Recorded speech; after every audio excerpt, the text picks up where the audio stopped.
Alors on est venu passer un bon moment. Les amis, aujourd'hui j'espère que vous allez bien. Aujourd'hui vidéo tout à fait différente. Aujourd'hui vidéo Halloween, on est là pour se faire un peu peur. Donc j'espère que ce type de vidéo va vous plaire, que vous en voudrez plus. Et c'est parti, on commence. Donc aujourd'hui je vais vous raconter 3 histoires d'horreur. Pas une, pas deux, mais bien 3 histoires d'horreur qui risquent de vous faire assez peur. Donc ça vient de thread Reddit.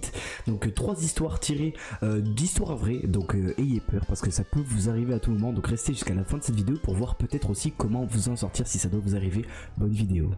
Donc notre première histoire vient d'une personne que nous connaissons pas, bien évidemment. Ça vient d'un subreddit qui s'appelle Marie. Donc au moment des faits, Marie a 18 ans et elle nous raconte ce qui lui est arrivé en 2023 les gars. Donc mi-hiver 2023. Donc ici Marie nous explique qu'elle vient du Québec et qu'elle adore les randonnées depuis très jeune. Elle s'est toujours crue prudente lorsqu'elle faisait ses randonnées, lorsqu'elle les pratiquait. Lors de ces randonnées, elle n'était jamais seule, elle était toujours accompagnée d'un petit chien, Pablo, qui l'a suivi au fur et à mesure des années. Un jour, le 21 janvier 2023, vers 7h30 du matin, Marie va se décider à aller faire son petit sentier habituel, car oui, Marie aime se promener de matinée, elle trouve ça plus agréable, l'air frais, le soleil qui commence à se lever, c'est ce qu'elle adore, c'est ce qu'elle veut ressentir chaque matin. Donc elle part, elle prépare ses affaires pour partir avec Pablo dans cette même forêt pour pratiquer ce même chemin. Cependant, ce jour-là, la météo était assez compliquée, il y avait des temps qui étaient mauvais, surtout pour un mois de janvier, on a l'habitude de trouver des temps comme ça, mais elle, ça ne la dérange pas tant que ça les amis. Dans son histoire, elle nous explique qu'il y avait une brume assez épaisse qui était pesante dans les lieux. Elle nous décrit un peu la scène, elle nous dit qu'il y avait une brume qui permettait de ne pas voir un peu les détails après 10 mètres, donc une brume assez dense qui lui gâchait la vue. Mais Marie, après avoir parcouru ce chemin un million de fois, ne s'en inquiétait pas, elle connaissait ce chemin par cœur comme sa poche, donc cette brume ne lui posait aucun problème. Après avoir parcouru 4 km à peu près familier, donc un chemin qu'elle connaît même si la brume est toujours présente, 5 minutes après avoir franchi les 4 km, le chien, Pablo, se met à grogner d'une manière bizarre. Et donc ici Marie se confronte à un grognement assez inhabituel, quelque chose, un bruit que Pablo n'avait pas l'habitude de faire, peut-être un bruit assez étrange. Elle se retourna donc pour voir son animal de compagnie et il fixait quelque chose de très étrange, un point fixe, droit, il était immobile, ne bougeait plus et ne pensait qu'à grogner. Marie va donc décider de s'arrêter et de regarder vers la direction où Pablo fixe tout simplement dans cette forêt et qui lui fout extrêmement les chocottes. Imaginez, vous êtes dans une forêt que vous parcourez depuis des années, aucun problème, et un jour votre chien s'arrête d'une manière assez bizarre et regarde un point fixe. Donc Marie, dans cette situation, se dit pour se rassurer que c'est sûrement un animal, une petite bête, une petite brume qui la dérange et quelque chose comme ça. Elle essaye de se rassurer et je pense que vous, comme moi, on l'aurait tous fait aussi. Mais cependant, Pablo, lui, ne renifle plus, n'avance plus, ne bouge plus. Il reste posé sur un coin fixe et ne veut pas se défaire. Il reste sur ses gardes sans ne vouloir bouger d'un pouce. Dans la suite de son récit, elle explique d'une voix assez tremblante que plus elle avance alors que Pablo est derrière, et plus elle a un sentiment étrange, une sensation qui la fait un peu stresser. Elle sent que quelque chose ne va pas, peut-être un 6e sens qui lui dirait de rebrousser le chemin, de rentrer chez elle avec son chien, car quelque chose de mauvais s'arrive. Elle se sentait oppressée, comme si quelque chose l'observait, comme si quelque chose était en présence avec eux, alors qu'elle n'avait jamais eu de problème bien évidemment avant. Et pourtant têtue, pensant que rien ne pouvait lui arriver, car ça faisait des années qu'elle avait parcouru ce chemin, elle continue sa route sans s'arrêter. Mais Marie, t'es folle, tu es juste folle Marie, vraiment continue pas, rentre chez toi s'il te plaît Marie. Donc elle va continuer sa route et arriver à la partie la plus dense du chantier. Donc on a un système d'arbres qui fait qu'on ne puisse voir la lumière du jour, donc même s'il est encore très tôt, on ne peut pas voir. Donc elle est vraiment, c'est une forêt qui est déjà brumé, donc beaucoup de brume. En plus de ça, c'est quoi le problème? C'est que tu peux même pas voir la lumière. Donc ça veut dire que déjà il y a très peu de lumière. Le frérot, elle va attendre la brume, mais elle veut juste mourir. Marie, rentre chez toi s'il te plaît. Laisse tout tranquille, rentre chez toi. On a une lumière qui passe à peine, un chien qui s'arrête toutes les 2 minutes, qui grogne. Elle se décide alors de prendre son courage à deux mains avec son chien, de prendre son collier et de le tirer pour continuer le chemin. Oui, Marie a des terrains. Elle veut vraiment finir sa promenade, vraiment. C'est sa promenade du lundi, c'est sa promenade du mardi. Elle s'est pas levée à 7h pour rien, donc elle veut vraiment finir ce chemin. Sauf que le problème, le chien Pablo, qui avait tout bonnement l'habitude d'être gentil, se met à aboyer sur Marie. Il ne veut vraiment pas continuer ce chemin, comme si quelque chose, comme s'il voulait empêcher à Marie de voir quelque chose, comme s'il voulait que Marie rentre chez elle. Il sent quelque chose et Marie le comprend à ce moment-là. Donc Marie va essayer de prendre le chien un peu plus fort, même si elle a peur qu'il lui arrive quelque chose. Et là Pablo s'enfuit, donc dans la direction opposée au chemin que Marie voulait continuer. Le chien fait sens inverse et rentre chez lui. Marie, dans ce moment de terreur, reste figée dans le brouillard toute seule. Le chien est parti, il ne restait plus qu'elle. En tout cas, c'est ce qu'elle croyait. La forêt est dense, elle n'entend plus rien à part le bruit de sa respiration. Elle finit après quelques minutes à se remettre en forme et à courir enfin vers chez elle. Maintenant Marie, c'est l'heure, cours. Une fois arrivée chez elle, Marie va tout raconter à ses parents. Et son père sceptique lui rit au nez. La frérot vient de faire 4 km en courant, d'accord. Elle a sprinté 4 km en 5 minutes pour rentrer chez elle. Vraiment, elle a tapé un nitro boost vraiment forcé. Son chien, il a eu peur, il a crié tous ses morts. Et son père lui dit quoi? Non mais t'inquiète, y'a rien, t'es juste folle, ma fille. Il va donc lui dire que c'était sûrement un animal ou quelque chose comme ça qui a dû faire peur au chien ou quelque chose avec lequel le chien voulait jouer. Mais il ne la stresse pas plus que ça. Pour convaincre Marie, il décide d'y aller par lui-même. Donc le daron porte ses coucougnettes quand même. Le daron se dit bon allez, je vais chercher la voiture et je vais aller voir par moi-même. Donc à ce moment-là, le daron se lève, porte ses cacahuètes, prend les clés et va faire le chemin avec pas son véhicule mais marcher jusqu'à... Il va pas faire le chemin avec un véhicule, c'est pas un flemmard, il va sortir de sa voiture, aller faire le chemin et revenir voir Marie. 3 heures plus tard, le père de Marie, le gros Gigachad, rentre chez lui. Il va voir Marie en lui expliquant tout calmement, même peut-être un peu trop calmement, qu'il n'y a rien, que ça devait être un animal ou que c'était quelque chose en genre, mais ne t'en fais pas Marie, t'inquiète pas, je suis le frérot, il n'y a rien, je te promets. Un an plus tard, Marie, avec son père, rigole de cette histoire. Ah, tu te rappelles il y a un an là quand je m'étais foutu les boules là parce qu'il y avait eu un petit truc bizarre dans la forêt, enfin c'était un animal, un truc comme ça, tu te rappelles papa, tu m'avais dit que c'est un animal. Sauf qu'à ce moment-là, le père ne rigole pas du tout. Et Marie ne comprend pas ce qui se passe. Et il lui explique qu'il lui avait menti pendant toutes ces années. Pendant juste un an, en fait j'abuse, pendant juste un an il lui avait menti. Et il lui explique que si Marie, ce jour-là, avait fait une dizaine de mètres de plus, elle serait tombée face à face avec un homme nu accroché à un arbre. C'est vrai que ça fait un peu plus peur d'un coup. La brume ce jour-là l'avait empêché de voir cet homme qui était à peu près 10 mètres d'elle. Donc elle a eu beaucoup de chance ce jour-là parce qu'elle aurait pu être traumatisée à elle, car l'homme qu'elle avait vu ce jour-là ne s'était pas attaché tout seul. Après cette histoire, Marie n'a plus jamais remis les pieds dans cette randonnée. Elle n'a plus, je pense, aussi voulu faire de randonnée. Mais franchement, Marie, bon courage à toi quand même parce que tu peux dire merci à ton chien. Franchement, Pablo, il régale. Merci Pablo dans les commentaires, les gars, parce que Pablo, il régale vraiment. On veut tous un Pablo dans notre vie pour nous sauver la vie comme ça. Imaginez, je vais dans une balade, je me rencontre contre un mec tout nu, vraiment, je ne veux plus, je ne veux plus. Donc en tout cas, les gars, j'espère que cette première histoire vous a plu et on passe à la deuxième histoire. Donc c'est parti les gars pour la deuxième histoire. Donc l'histoire nous vient du Timothée, du petit Timothée. Au moment des faits, il avait 12 ans. D'accord? Donc cette anecdote date un peu. Il nous raconte qu'il vivait avec sa mère et sa petite sœur qui s'appelait Gladys. 4 jours sur 7 dans la semaine, sa mère travaillait assez tard. Donc elle revenait sur des horaires qui étaient très tardifs. Et pour Timothée, c'était sa best life. Pourquoi? Parce que 4 jours par semaine, le frérot pouvait se commander ce qu'il voulait. D'accord? Donc c'était la carte à la maman, la pizza de la maman. Il pouvait se prendre des pizzas, des burgers. C'est maman qui payait, c'est maman qui ralasse. Dites-vous, à 12 ans, t'es chez toi avec ta russe et ta mère te dit vas-y 4 jours sur 7, tu peux prendre ce que tu veux à manger. Bon bien sûr, il y a un petit plafond sur la carte, hein, on n'abuse pas non plus.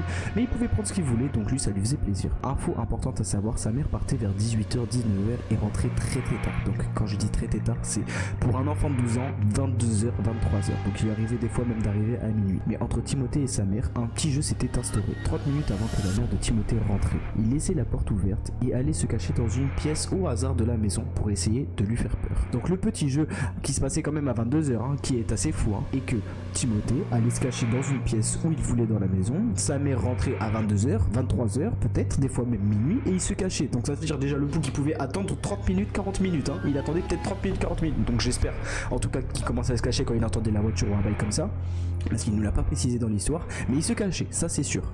Sauf que le problème, sa mère partait au travail vers 18h, 19h, il était à la maison avec Gladys, il se commandait des pizzas. Oui allô chef, oui j'aimerais bien une 4 fromages et une marguerita s'il te plaît, tu sais quoi aujourd'hui, vas-y je vous prends ça, merci beaucoup. Donc il recevait sa livraison, il allait se cacher, et voilà. Sauf qu'un jour ce qui devait arriver arriva. Vers 18h, 19h, comme à ses habitudes, Timothée, à partir de 19h30, 20h, demande à sa soeur si elle avait faim, qui lui a répondu oui j'ai faim, alhamdoulilah, amène-moi à manger, j'ai faim. Timothée, à ses habitudes, appela le livreur. Oui j'aimerais bien une pizza, une 4 fromages et une 6 fromages, nanana.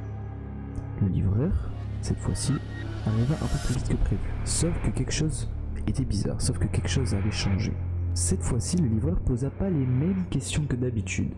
Il demanda à Timothée s'il était tout seul. Il demanda s'il y avait ses parents à la maison, à quelle heure il rentrait. Alors Timothée, qui est vraiment pas bête, il a 12 ans, c'est vrai, je pense qu'il a dû regarder des petits threads d'horreur ou des petits trucs comme ça. Il lui a dit très simplement, très calmement, je suis avec ma soeur et il y a mon père qui arrive dans 10 minutes. Donc le bouquet est chaud quand même. Timothée, au bout de 12 ans, moi je me serais pissé dessus. Vraiment, je me serais pissé dessus, frérot. Donc bon courage à toi. Donc franchement, GG à toi, t'es chaud. Le livreur ne posait pas plus de questions. Il essaiera pas de retenir plus que ça Timothée. Il referma la porte devant le livreur et alla poser les pizzas. Mais Timothée sentit que quelque chose était bizarre. Il s'empressa d'aller voir à la fenêtre de la cuisine car il n'avait pas entendu le moteur, la voiture, le vélo de l'homme redémarrer. Il ouvrit un tout petit peu la fenêtre et vit que l'homme était toujours devant la porte. Il attendit 2-3 minutes avec toujours l'homme qui était devant la porte, en se disant quoi faire. Est-ce qu'il appelait sa mère? Est-ce qu'il avait fait une bêtise? Et d'un coup, l'homme partit. Donc après 3 minutes à rester devant la porte, peut-être qu'il avait un peu de mode, on sait pas. L'homme partit, peut-être qu'il attendait l'arrivée du père. Donc Timothée, un peu choqué quand même de ce qui vient de lui arriver, s'en fout maintenant désormais complètement. Il va se poser avec sa sœur, il va regarder peut-être Netflix, peut-être qu'il va regarder les vidéos à nos cocos. D'ailleurs n'hésitez pas à vous abonner, ça fait plaisir. On rush les 30 000 abonnés en vrai, pourquoi pas. Donc la soirée se passa bien, franchement Timothée, Gladys, ils étaient carrés, franchement ils passent une bonne soirée comme d'habitude à leurs heures perdues, ils jouèrent, nanana et nanana. Arriva 22h. La mère de Timothée envoya un message pour lui dire qu'elle allait rentrer dans à peu près 30 minutes, 1 heure.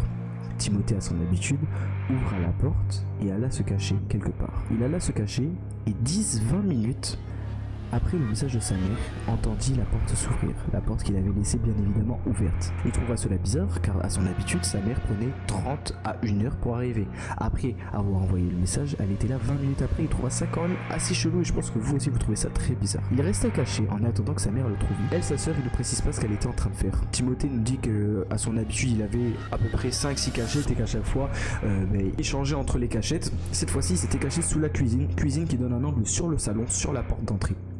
Il était caché sous la table de la cuisine et quand il vit la porte s'ouvrir, il ne reconnaissa pas les chaussures de sa mère, mais des chaussures d'homme. Une taille 44, t'as capté, vraiment, qui vient de rentrer dans la maison. Donc le frérot Timothée qui est caché vraiment sous la table, il se demande mais qui appartient à cette paire de chaussures, parce que ce n'est ni à lui, ni à sa reuse, parce que sa soeur je pense pas qu'elle fasse du 45 en pied, et ni à sa mère. Sa mère vraiment ne porte pas de chaussures comme ça. Heureusement pour lui, il avait gardé son téléphone pour savoir précisément à quelle heure arrivait sa mère, car il n'avait toujours pas envoyé de message, et c'est un petit jeu, et c'est compris dans le petit jeu, quand sa mère rentre, lui envoie un message, comme ça au moins il sait s'il se fait trouver ou pas. Et il se demanda si ce n'était pas le livreur qui avait profité de cette porte ouverte pour rentrer en infraction dans le domicile.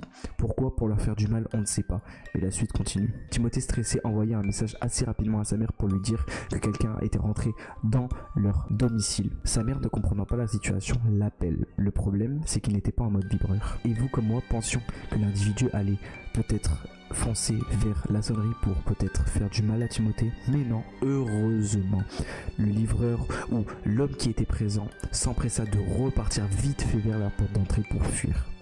Heureusement, merci à la daronne quand même qui a appelé, vraiment, déjà, n'appelez pas, quand il se passe des choses comme ça, n'appelez pas, ça peut être très dangereux, mais merci à la daronne vraiment qui a appelé, ça a fait fuir l'homme, donc merci à la daronne quand même qui a appelé, parce que ça a vraiment sauvé la vie, peut-être de ses gosses. Donc à peu près 10 minutes plus tard, sa mère est arrivée avec une voiture de police, enfin c'est ce qu'il nous raconte dans l'histoire, donc c'est pas lui qui a appelé, c'est sa mère qui a appelé directement.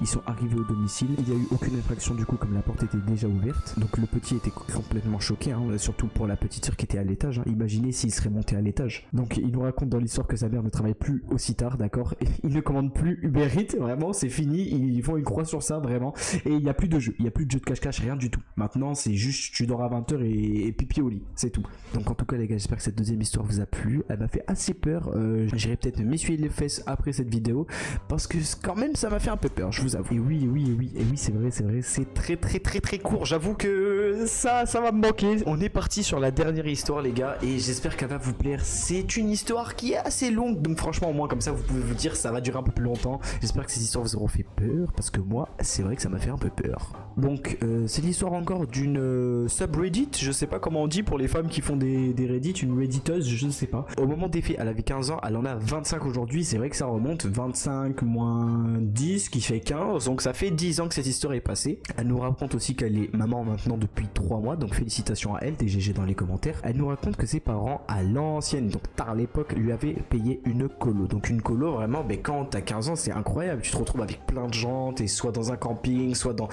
d'autres pays, c'est génial.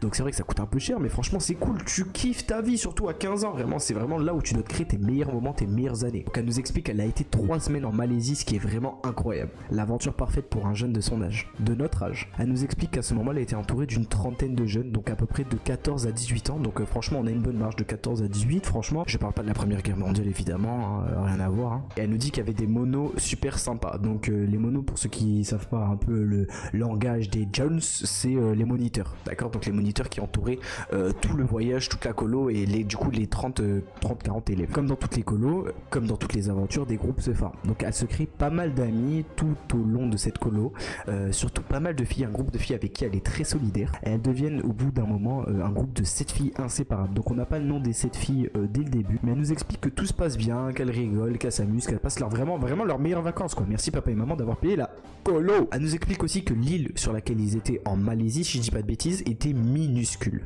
donc une île assez petite, donc c'est... Franchement, d'avoir une île aussi petite, c'est vraiment un bon point, c'est-à-dire qu'elles ne pourront pas se perdre, donc si elles se perdent, les gens sauront où elles sont. Elle nous donne aussi des détails comme quoi on peut faire le tour de cette île à pied quoi, donc c'est vraiment quelque chose de assez petit et assez bien quand même, tout de même. Elle nous donne encore plus de détails, franchement elle est très croustillante. Elle nous dit qu'il y a une partie qui est les habitations et une autre partie qui est tout ce qui est bar, hôtel et nanana, pour faire la fête, pour s'amuser avec les filles, pour faire la colo. Donc comme ça au moins ça nous montre un peu le mood, l'ambiance de cette colonie, de cette île en Malaisie.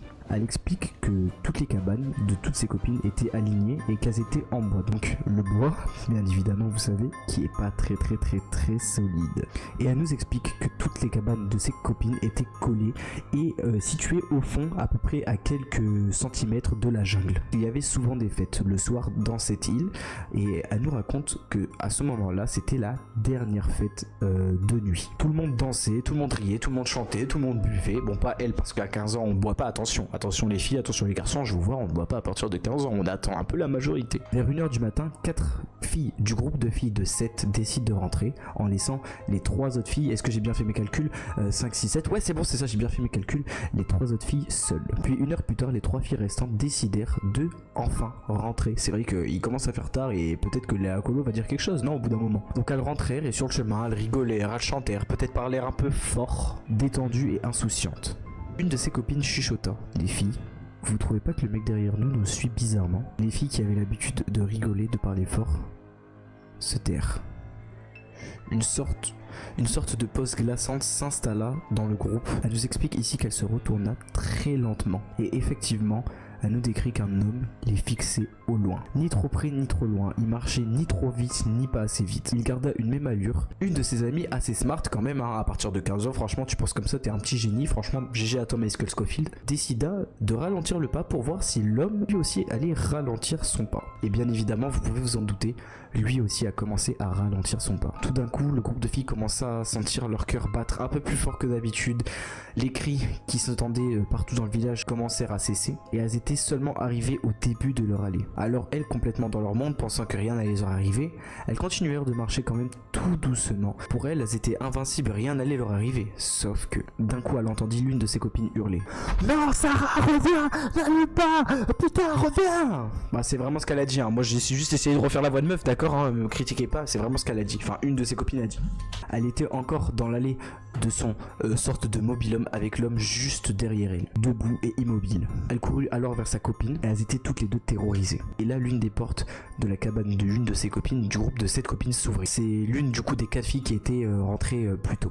Elles hurlèrent à ce moment-là: sors pas, ferme la porte, ferme-la, ferme-la. La porte, hein, bien évidemment, mais ferme-la, ferme la porte. A claqué alors la porte, mais sans même comprendre ce qui venait de lui arriver. Vraiment, la meuf n'a pas compris. Elle était venue voir ses copines, pourquoi elle criait dehors, et elle se retrouve à se prendre toutes les copines dans sa face et on lui dit ferme la porte, la rouvre pas, tu vas voir ce qui va t'arriver, tu vas te faire fouetter, non, mais qu'est-ce qui se passe, expliquez-moi à la fin de l'histoire, qui est cet homme? Elles se retrouvèrent alors toutes les 7 dans une même cabane, toujours en bois. Donc le problème du bois, les gars, c'est que c'est compliqué, les portes ont du mal, surtout là-bas. Elle nous explique que les portes avaient beaucoup de mal à se fermer, donc on pouvait la fermer de l'intérieur bien évidemment, mais il fallait aussi pas mal la tenir pour pas que on puisse l'ouvrir de l'autre côté. Il n'y avait ni serrure ni fenêtre, ni réseau.